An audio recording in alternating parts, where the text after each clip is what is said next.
Yeah, hey guys, what I can tell you right now is that they're still setting up, but they expect somewhere between 50 to 100,000 people. They're thinking maybe the sweet spot is 80,000 people here at Civic Center Park. Yeah, still a lot of questions here. I just talked to the fire marshal 45 minutes ago, and I want to show you this building so I can talk about it just a little bit. This is how you open it right here, and no bear can figure this out. To coin a term from the REI employee that talked to me today, you need a coin to get in. The short answer is it wasn't a catastrophe. Some people like the 93 metal detectors they had at all the entrances, while others didn't like the long lines. But in the end, it didn't ruin anybody's day. Yeah, as you can see behind me, this is I-70 eastbound, and there's some moderate traffic as we're getting some light snow up here. And if you look on the far left-hand lane where there's just snow, that is the Mountain Express toll lane that was supposed to open for testing today. However, they're not doing that because of the snow. Kyle, they say it's clear this man should not be behind bars. Protesters are adamant Moses L. is an innocent man. They say he was wrongfully convicted after the victim of the rape saw him in a dream. This is a sad day. It's an embarrassing day. Fervor is igniting outside the Webb building in downtown Denver. Release him today. Never did he waver in his own testimony that he didn't commit the crime. The people here are assembled for this man, Clarence Moses L. It's like I have a son that's 28 years old. When I heard the story, I looked at him and I'm saying, my God, he's been in there that long. Can you imagine your brother, your sister, your dad, your grandfather? Moses L. was convicted of rape and brutal assault nearly 3 decades ago. These protesters allege the victim saw him in a dream. They think he was wrongfully convicted. This is the outrage of our community. This is not about black, it's not about white, it is about justice. They're preparing for another chance at justice. Moses L. will soon show his face in court again. But yet Mitch could use a dream to convict an innocent man who has been in jail for some 28 years. Now that another man, L.C. Jackson, has admitted to the rape himself. A criminal justice system without justice is just criminal. Yeah. District Attorney Mitch Morrissey wouldn't comment on the Moses L. case on camera today. However, he did send a lengthy statement with some evidence from the case. Moses L. was unanimously found guilty by 12 jurors in 1989. The victim recognized the man because he was her neighbor. The victim was also severely beaten, had multiple facial fractures, and even slipped into a coma. Therefore, there was some time before she was able to give her statement. Also, the district attorney says Jackson, who is already in prison, retracted his confession.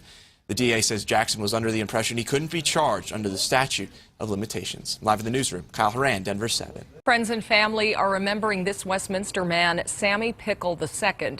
It was just last weekend when friends say bouncers at Lodo's Bar in Westminster put him in a chokehold. He was taken off life support just days ago. Denver 7's Kyle Horan attended a memorial ceremony today, and Kyle, a lot of smiles and a lot of tears. Yeah, definitely both of those. Friends and family gathered near Sports Authority Field to ride and raise money for Pickle's funeral. They didn't address what happened, but they say the drive will help bring some closure. As rides of all kinds arrive in parking lot E. Hi, how are you? Hi, good. So you just want four. Okay. Friends of Sammy Pickle are gladly raising money they wish they didn't have to. Stickers. Anybody want stickers? $5 for a sticker with Sammy's picture. $3 for a balloon. Come on, we need more balloons. Chills the bones. I mean, it's crazy. He had so much love and support. Hundreds are here for a ride in his honor. He can't attend. A Saturday night gone wrong made sure of that. We love you, Sam. Rest easy, big guy. Though he would have liked to. This was his first Harley. He just made his first payment. It will make the trip. Now I get to haul it with me like he's with us. But not before these riders release thoughts of Sammy towards the blue sky. And you know, Sam's just smiling down at us. And he wants us to be happy and have a good day. So let's do this up Sam style. 1, 2, 3. Almost like it's like a relief. You know, we're releasing, you know, the sadness out of our souls and almost releasing his soul into, you know, heaven. So far, there have been no charges and no arrests in Sammy's death. Back to you. And Denver 7 reporter Kyle Horan asking today, are the candidates really just grown-up bullies? For students at Highlands Ranch High School, this may be their first experience with the presidential election process. We did Republicans on half the room, Democrats on the other half of the room, so they made signs. And for social studies teacher Emily Mullenberg, it's a chance to get every student involved.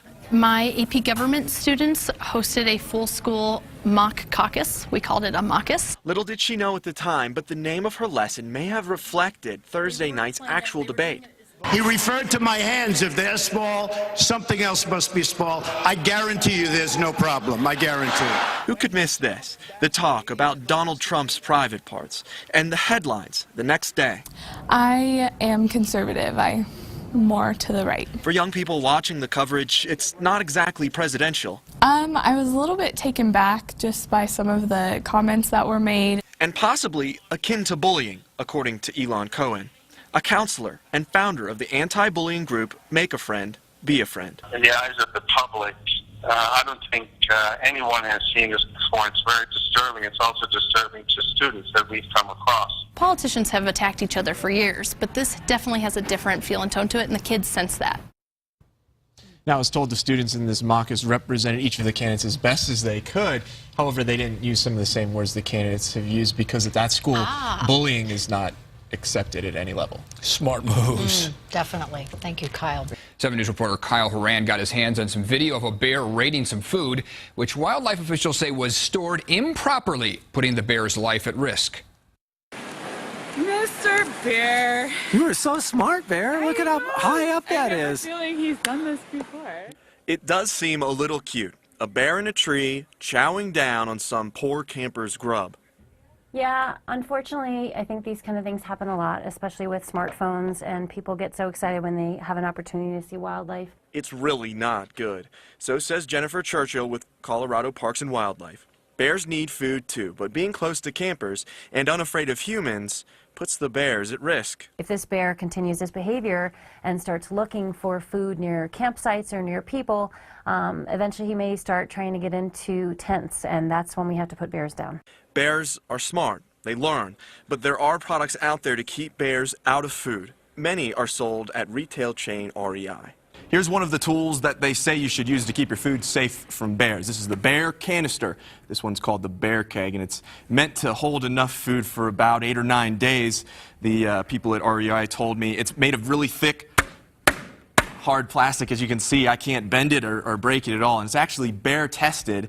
They had a bear or multiple bears try to get in here, and they couldn't do it because it's so thick. And then this is the top. This is how you open it right here. And no bear can figure this out. To coin a term from the REI employee that talked to me today, you need a coin to get in. Bears can't hold coins. So you unlock it like this. And voila, it opens right up. The best thing is, I rented this one for $17, a small price to save the life of a bear. Keeping our bears wild, and tools like this can definitely help with that. Kyle Horan, 7 News. And Denver 7's Kyle Horan explains how Trent Adams made it onto the set. There has been an awakening. My quest for a big Star Wars fan and extra in the movie led to a galaxy not exactly far, far away. Highlands Ranch. DC and I both entered independently because we're both Star Wars geeks. Trent Adams was lucky enough to be able to tag along on the trip of a lifetime. By supporting UNICEF Innovation Labs and programs, we announced that we were offering you and a friend a chance to visit a set of Star Wars and be in the movie. Traveling to London to be on the set of Star Wars, The Force Awakens. So this is a shot of us seeing the Millennium Falcon for the first time. When he got there, he was custom fitted for a costume he can tell me nothing about. Adams said secrecy was more important than anything. He and his friend, DC Barnes, couldn't even take pictures. That's what they've told us. It's going to be an exciting journey. But we have these brief looks at their costumes. And it was absolutely amazing to just be in the setting, to be in the scene. Now, why don't you come over here so you can see what we're doing? The pair were treated like celebrities as they mingled with the cast and even the director, J.J. Abrams. All of the sets were practical. Very, very little green screen work did we see. It really made a difference. They spent 5 days on the set. Kyle Horan, Denver 7.